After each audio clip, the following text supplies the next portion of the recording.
വലിയ റിസ്ക് ഇല്ലാതെ മാർക്കറ്റിൽ നിന്ന് എങ്ങനെ ഒരു സ്റ്റേബിൾ ആയിട്ടുള്ള റിട്ടേൺ നമുക്ക് ജനറേറ്റ് ചെയ്യാം എന്ന് നമുക്ക് ഇന്നത്തെ വീഡിയോയിലൂടെ കാണാം. നിങ്ങൾ എല്ലാവരും ഇൻട്രാഡേ ട്രേഡ് ചെയ്യുന്നവരായിരിക്കും, അതേപോലെ തന്നെ ഡെറിവേറ്റീവ്സിൽ ഓപ്ഷൻ ബൈ ചെയ്യുന്നവരായിരിക്കാം, അഥവാ റൈറ്റ് ഓഫ് ചെയ്യുന്നവരായിരിക്കാം. അങ്ങനെ പലതരം സെഗ്മെന്റിൽ ട്രേഡ് ചെയ്യുന്നവരായിരിക്കാം. നിങ്ങൾക്ക് എല്ലാവർക്കും ഉപയോഗപ്രദമായ ഒരു വീഡിയോ ആയിരിക്കും ഇതും. നിങ്ങൾ എല്ലാവരും ഇത് മൊത്തമായിരുന്നു തന്നെ കാണുക. ഇന്നത്തെ വീഡിയോയിലൂടെ നമ്മൾ കാണാൻ പോകുന്നത് എന്താണ് ലിക്വിഡ് ഫണ്ട്സ് എന്നാണ്. നമ്മൾ നോർമലി ട്രേഡ് ചെയ്യുന്നവരാണെങ്കിൽ നമ്മൾ എല്ലാവരും നമ്മുടെ ഫണ്ട്, നമ്മുടെ സേവിങ്സ് ബാങ്ക് അക്കൗണ്ടിലുള്ള ഫണ്ട് നമ്മുടെ ഡിമാറ്റ് അക്കൗണ്ടിൽ സൂക്ഷിക്കുകയാണ് ചെയ്യാറ്.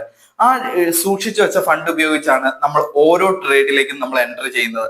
നമ്മളിപ്പോ ഇൻട്രാഡേ ട്രേഡ് ചെയ്യുന്നവരാണെങ്കിലും ശരി, ഓപ്ഷൻസിൽ ട്രേഡ് ചെയ്യുന്നവരാണെങ്കിലും ശരി, നിങ്ങൾക്കൊക്കെ അറിയാം, നിങ്ങളുടെ ഡിമാറ്റ് അക്കൗണ്ടിലുള്ള ഒരു ഫണ്ട് യൂസ് ചെയ്തുകൊണ്ടാണ് നിങ്ങൾ ഓരോ ട്രേഡിലേക്കും എൻ്റർ ചെയ്യുന്നത്. അപ്പം ഈ ഫണ്ട് ഉപയോഗിച്ചുകൊണ്ട് തന്നെ നിങ്ങൾക്ക് വലിയ റിസ്ക് ഇല്ലാതെ എങ്ങനെ ഒരു എക്സ്ട്രാ ഇൻകം മാർക്കറ്റിൽ നിന്ന് ജനറേറ്റ് ചെയ്യാം എന്നാണ് നമ്മൾ പറഞ്ഞു തരുന്നത്. അപ്പം ഈ വീഡിയോ നിങ്ങൾ ഫുൾ ആയിരുന്നു കാണുക. നിങ്ങൾക്ക് എന്തായാലും യൂസ്ഫുൾ ആകുന്ന ഒരു വീഡിയോ ആയിരിക്കും ഇത്. അപ്പം നമ്മൾ ആദ്യമേ എന്താണ് ലിക്വിഡ് ETF എന്ന് നമ്മൾ മനസ്സിലാക്കണം. നിങ്ങൾ എല്ലാവരും സ്റ്റോക്സ് എന്ന് പറഞ്ഞാൽ നിങ്ങൾക്ക് എന്താണെന്നറിയാം, അതേപോലെ മ്യൂച്വൽ ഫണ്ട്സ് എന്ന് പറഞ്ഞാൽ എന്താണെന്നറിയാം. ഇതിന്റെ രണ്ടിന്റെയും ഒരു കോമ്പിനേഷൻ ആയിട്ടുള്ള ഒരു സംഭവമാണ് ലിക്വിഡ് ETF എന്ന് പറഞ്ഞിട്ടുണ്ടെങ്കിൽ. അത് ബേസിക്കലി സിമ്പിൾ ആയിട്ടൊന്ന് പറഞ്ഞിട്ടുണ്ടെങ്കിൽ എന്താണ് ലിക്വിഡ് ഫണ്ട്? ഇത് ഒരു ഷോർട്ട് ടേം ഡെപ്റ്റ് ഇൻസ്ട്രുമെന്റിലേക്ക് ഇൻവെസ്റ്റ്മെന്റ് പോകുന്ന ഒരു ഫണ്ടാണ് ലിക്വിഡ് ഫണ്ട്സ് എന്ന് പറഞ്ഞിട്ടുണ്ടെങ്കിൽ. അപ്പം അതായത് കുറച്ചും കൂടി സിമ്പിൾ ആയിട്ട് പറഞ്ഞിട്ടുണ്ടെങ്കിൽ government bills, treasury bills, government bonds, debentures തുടങ്ങിയ ഷോർട്ട് ടേം ആയിട്ടുള്ള ഇൻസ്ട്രുമെന്റിലേക്ക് ഇൻവെസ്റ്റ്മെന്റ് പോകുന്ന ഫണ്ടിനെയാണ് നമ്മൾ ലിക്വിഡ് ഫണ്ട്സ് എന്ന് പറയുന്നത്. ലിക്വിഡ് ഫണ്ട്സിന്റെ ഒക്കെ ഒരു ആവറേജ് ഇയർലി റിട്ടേൺ എന്ന് പറഞ്ഞിട്ടുണ്ടെങ്കിൽ 5 to 7% ആണ്. ഈ 5 to 7% എന്ന് പറഞ്ഞാൽ നമുക്ക് FD ആയിട്ട് കമ്പയർ ചെയ്യുമ്പോൾ ഏകദേശം സെയിം ആണെന്ന് തന്നെ നമുക്ക് പറയാം. അതേപോലെ ഒരു നേരിയ തോതിലുള്ള ഒരു ചെറിയൊരു കുറവാണെന്ന് നമുക്ക് പറയാം. അപ്പം ഈ 5 to 7% നിങ്ങൾക്ക് കൺസിസ്റ്റന്റ് ആയിട്ട് നിങ്ങൾക്ക് കിട്ടുന്നതാണ്. മാർക്കറ്റിൽ നിങ്ങൾ ഇൻവെസ്റ്റ് ചെയ്തിട്ടുണ്ടെങ്കിൽ നിങ്ങൾക്ക് സിമ്പിൾ ആയിട്ട് നിങ്ങൾക്ക് കിട്ടും. അപ്പം നമുക്ക് നമ്മുടെ ഈ ഡിമാറ്റ് ത്രൂ നമുക്ക് ഒരിക്കലും സ്റ്റോക്ക് വാങ്ങാനും വിൽക്കാനും മാത്രമല്ല, നമുക്ക് ഇതേപോലെയുള്ള ലിക്വിഡ് ഫണ്ടിലേക്ക്, ETF ഫണ്ടിലേക്ക് ഇൻവെസ്റ്റ് ചെയ്യാൻ പറ്റിയ ഒരു നല്ല രീതിയിലുള്ള ഒരു മാർഗവും നമുക്കുണ്ട്. അതേപോലെ ഇപ്പൊ പലരും മ്യൂച്വൽ ഫണ്ട് ഇപ്പൊ ഡിമാറ്റ് ത്രൂ ഇൻവെസ്റ്റ് ചെയ്യാറുണ്ട്. അതേപോലെ തന്നെ നമുക്ക് ഈ ലിക്വിഡ് ETF-ലേക്കും നമുക്ക് ഇൻവെസ്റ്റ് ചെയ്യാം. ഇത് പലർക്കും അറിയത്തില്ല. നിങ്ങളൊക്കെ നിങ്ങൾ ഡിമാറ്റ് നോക്കിയാൽ നിങ്ങൾക്ക് മനസ്സിലാവും. ETF എന്ന് സെർച്ച് ചെയ്താൽ തന്നെ നമുക്ക് പല ETF ഫണ്ടുകൾ കാണും. പക്ഷെ നമുക്ക് ആർക്കും അറിയാത്തൊരു കാര്യമാണ് എന്താണ് ETF, അതിന്റെ പ്രയോജനം എന്താണ്, അത് എങ്ങനെ നമുക്ക് പർച്ചേസ് ചെയ്യാം, അതിന്റെ റിട്ടേൺ എങ്ങനെയാണ്, എങ്ങനെ ആ റിട്ടേൺ നമുക്ക് കിട്ടും എന്നൊക്കെ. അപ്പം അത് നിങ്ങൾക്ക് കംപ്ലീറ്റ് ആയിട്ട് നമ്മൾ ഈ വീഡിയോയിലൂടെ ക്ലിയർ ആക്കി തരും. ഈ ലിക്വിഡ് ഫണ്ട്സ് നമ്മൾ മെയിൻലി രണ്ടായിട്ട് നമുക്ക് ക്ലാസിഫൈ ചെയ്യാം. അതായത് ഒന്ന് ലിക്വിഡ് ബീസ്, രണ്ട് ലിക്വിഡ് കേസ്. അപ്പം ആദ്യമേ നമുക്ക് എന്താണ് ലിക്വിഡ് ബീസ് എന്ന് നമുക്ക് മനസ്സിലാക്കാം. ലിക്വിഡ് ബീസ് എന്ന് പറഞ്ഞിട്ടുണ്ടെങ്കിൽ ഷോർട്ട് ടേം ഡെപ്റ്റ് ഇൻസ്ട്രുമെന്റിലേക്ക് തന്നെ പോകുന്ന ഒരു ഇൻവെസ്റ്റ്മെന്റ് ഫണ്ടാണ്. പക്ഷെ ഇതിന്റെ വാല്യൂ എപ്പോഴും കോൺസ്റ്റന്റ് ആയിരിക്കും. അതായത് ഒരു 1000 rupees എന്നുള്ളത് എന്നും നിങ്ങൾ ഇപ്പൊ നോക്കിയാലും ശരി, ഒരു 6 മാസം കഴിഞ്ഞ് നോക്കിയാലും ശരി, എപ്പോഴും അതിന്റെ വാല്യൂ എന്ന് പറയുന്നത് 1000 rupees-ലായിരിക്കും. ഇപ്പൊ നമ്മൾ ഷെയർസിന്റെ ഒക്കെ പ്രൈസ് എടുത്ത് നോക്കുവാണെങ്കിൽ നമുക്ക് കാണാൻ സാധിക്കും ഓരോ ദിവസം അത് വാരി ചെയ്തുകൊണ്ടിരിക്കും. പക്ഷെ ലിക്വിഡ് ബീസിന്റെ പ്രൈസ് എന്നും സെയിം ആയിരിക്കും, ഒരു 1000 rupees തന്നെയായിരിക്കും ഉണ്ടായിരിക്കുക. അപ്പം എങ്ങനെയാണ് ഇതിന്റെ റിട്ടേൺ കിട്ടുന്നത്? അപ്പം നമ്മൾ 6 മാസം കഴിഞ്ഞാലും ഈ സെയിം വാല്യൂ തന്നെയായിരിക്കും കാണുന്നത്. പക്ഷെ എങ്ങനെയായിരിക്കും ഇതിന്റെ റിട്ടേൺ കിട്ടുന്നതെന്ന് നമ്മൾ മനസ്സിലാക്കണം. ഇതിന്റെ റിട്ടേൺ എന്ന് പറയുന്നത്, ഇപ്പൊ ഒരു എക്സാമ്പിൾ ഞാൻ പറഞ്ഞു തന്നെ തുടങ്ങാം. ഇപ്പം നിപ്പോന്റെ ഒരു ETF ഉണ്ട്. അതിന് ഒരെണ്ണത്തിന്റെ ഒരു യൂണിറ്റിന്റെ വാല്യൂ 1000 rupees ആണ്. അപ്പൊ ഞാൻ 10,000 rupees-ന് ഞാൻ 10 യൂണിറ്റ്സ് ആണ് ഞാൻ പർച്ചേസ് ചെയ്തിട്ടുള്ളത്. അപ്പം ഈ 10 യൂണിറ്റ്സ് ഞാൻ പർച്ചേസ് ചെയ്തു. ഇതിന്റെ ഒരു ഡിവിഡന്റ് രൂപത്തിലാണ് നമുക്ക് ഇതിന്റെ റിട്ടേൺ നമുക്ക് മാർക്കറ്റിൽ നിന്ന് കിട്ടുന്നത്. അപ്പം എന്നാണോ ഒരു 1000 rupees-ന്റെ ഡിവിഡന്റ് എനിക്ക് കംപ്ലീറ്റ് ആയിട്ടാവുന്നത്, അന്നേരമായിരിക്കും നിപ്പോൺ എന്ന് പറയുന്ന കമ്പനി എനിക്ക് ഒരു യൂണിറ്റും കൂടെ ആഡ് ചെയ്ത് തരുന്നത്.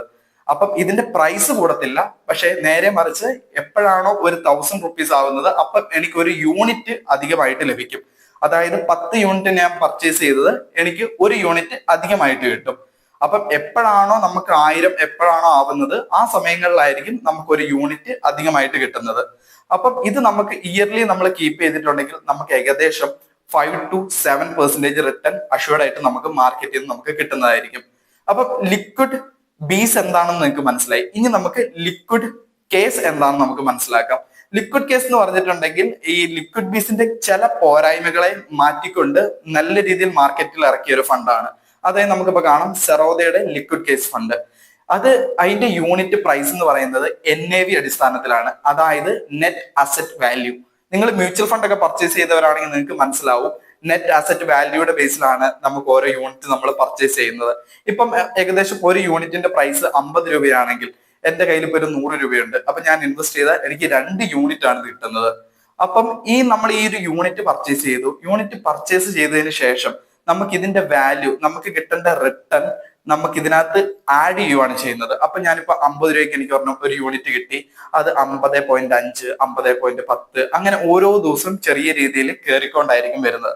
നിങ്ങൾക്കിപ്പം സ്ക്രീനിൽ കാണാം, നമുക്ക് റിട്ടേൺ ഒക്കെ ഏകദേശം ഈ ലിക്വിഡ് ഫണ്ട്സിന്റെ റിട്ടേൺ എപ്പോഴും ഒരു സ്ലോപ്പ് ആയിട്ട് മുകളിലേക്ക് എപ്പോഴും പോയിക്കൊണ്ട് തന്നെയാണ് ഇരിക്കുന്നത്. കാരണം ഇതിന്റെ റിട്ടേണും പരിമിതിയാണ്. അതേപോലെ തന്നെ ഈ റിട്ടേൺ എന്ന് പറയുന്നത് നമുക്ക് എപ്പോഴും ഒരു കൺസിസ്റ്റന്റ് ആയിട്ട് നമുക്ക് കിട്ടിക്കൊണ്ടിരിക്കുന്ന ഒരു കാര്യവും കൂടിയാണ്. അപ്പം ഈ ലിക്വിഡ് ബീസിനകത്ത് നമുക്ക് ഒരു കംപ്ലീറ്റ് ആയിട്ട് ഒരു എമൗണ്ട് ആവണം ഒരു യൂണിറ്റ് നമുക്ക് കിട്ടണമെങ്കിൽ. ഡിവിഡൻഡ് 1000 റുപ്പീസിലേക്ക് എത്തണം ഒരു യൂണിറ്റ് കിട്ടണമെങ്കിൽ. ആ ഒരു പോരായ്മയെ മറിച്ചുകൊണ്ടാണ് ഇപ്പം സെറോദയുടെ ലിക്വിഡ് കേസ് വന്നിട്ടുള്ളത്. ഈ ലിക്വിഡ് കേസിൽ ഇൻവെസ്റ്റ് ചെയ്യുമ്പോഴേക്കും നമുക്ക് എല്ലാ ദിവസവും അതിന്റെ ആ ക്യാപിറ്റൽ ഗെയിൻ നമ്മുടെ ആ ഒരു യൂണിറ്റിലേക്ക് ആഡ് ആവുകയാണ് ചെയ്യുന്നത്. അപ്പം അതേപോലെ തന്നെ വേറൊരു കാര്യമാണ്, നമ്മൾ ലിക്വിഡ് ബീസ് എടുത്തിട്ടുണ്ടെങ്കിൽ നമുക്ക് ഡിവിഡൻഡ് ആണ് കിട്ടുന്നത്. അപ്പൊ നമ്മൾ ഓവർ ബൾക്ക് ക്വാണ്ടിറ്റി ഒക്കെ എടുത്തിട്ടുണ്ടെങ്കിൽ നമ്മൾ ഡിവിഡൻഡിന്മേൽ നമ്മൾ ടാക്സ് പേ ചെയ്യേണ്ട ആവശ്യമുണ്ട്. പക്ഷെ നമ്മൾ ലിക്വിഡ് കേസ് ആണ് എടുക്കുന്നതെങ്കിൽ നമുക്ക് ഈ ഒരു ഡിവിഡൻഡ് എന്ന രൂപത്തിലല്ല വരുന്നത്, മറിച്ച് നമ്മൾ സെല്ല് ചെയ്യുമ്പോൾ, എപ്പോഴാണോ നമ്മൾ സെല്ല് ചെയ്യുന്നത് ആ സമയത്ത് നമ്മൾ ക്യാപിറ്റൽ ഗെയിൻ ടാക്സ് ആണ് നമ്മൾ പേ ചെയ്യേണ്ടത്. ഇനിയിപ്പോ നമുക്ക് ഇന്ത്യ തന്നെ നോക്കിയാൽ മനസ്സിലാവും, 1,25,000 രൂപ വരെ നമ്മൾ ക്യാപിറ്റൽ ഗെയിൻ ടാക്സ് നമ്മൾ പേ ചെയ്യേണ്ട ആവശ്യമില്ല. അപ്പം നമുക്ക് എല്ലാ കൊല്ലവും നമുക്ക് വേണമെങ്കിൽ ഈ ഒരു എമൗണ്ട് ആയിട്ട് മാത്രമായിട്ട് നമുക്ക് വിഡ്രോ ചെയ്തെടുക്കാനുള്ള ഒരു മെത്തേഡ് നമുക്ക് നിലവിൽ ഇന്ത്യയിലുണ്ട്. അതേപോലെ തന്നെ ഇനി ഈ രണ്ട് ഉപയോഗിച്ച് നമുക്ക് എങ്ങനെ ഒരു സ്റ്റേബിൾ റിട്ടേൺ, ഒരു ട്രേഡർ എന്ന നിലയിൽ നമുക്ക് എങ്ങനെ ഒരു സ്റ്റേബിൾ റിട്ടേൺ ഉണ്ടാക്കാം എന്ന് നമുക്ക് കാണാം. നമ്മുടെ കയ്യിൽ ഇപ്പം ഈ ഒരു ഏകദേശം 10 ലക്ഷം രൂപയുണ്ട്. അപ്പൊ ഈ 10 ലക്ഷം ക്യാപിറ്റൽ ഡിപ്ലോയ് ചെയ്തിട്ടാണ് ഞാൻ എല്ലാ ദിവസവും ട്രേഡ് എടുക്കുന്നത്. അപ്പം ഈ ഒരു 10 ലക്ഷം വെച്ചിട്ട് ഞാൻ ഒരു സെറോദയുടെ ലിക്വിഡ് കേസിൽ ഞാൻ ഇൻവെസ്റ്റ് ചെയ്യുന്നു.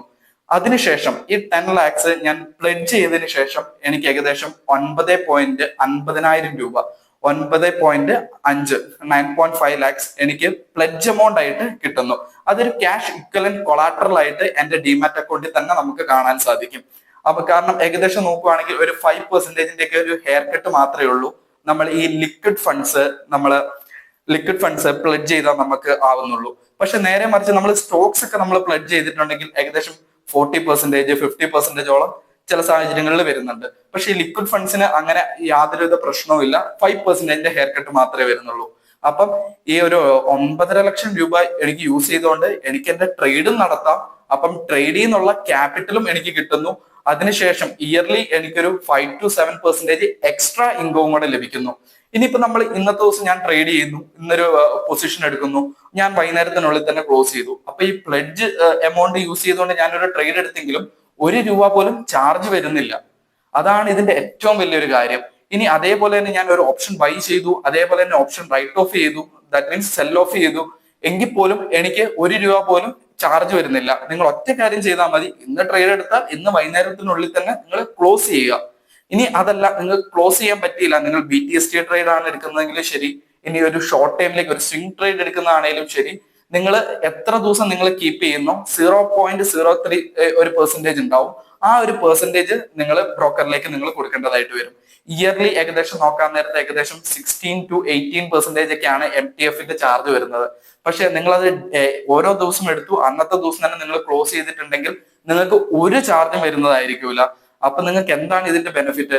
നിങ്ങൾ ട്രേഡ് എടുക്കുമ്പോൾ നിങ്ങൾക്ക് അതിൽ നിന്ന് കിട്ടുന്ന ഒരു ഇൻകം ഉണ്ടാവും. അതേപോലെ തന്നെ നിങ്ങൾ ഈ ലിക്വിഡ് ബീസ് എടുത്തിട്ടുണ്ടെങ്കിൽ ആ ലിക്വിഡ് ബീസോ ലിക്വിഡ് കേസോ ഇതിൽ നിന്നുള്ള റിട്ടേണും നിങ്ങൾക്ക് കിട്ടും.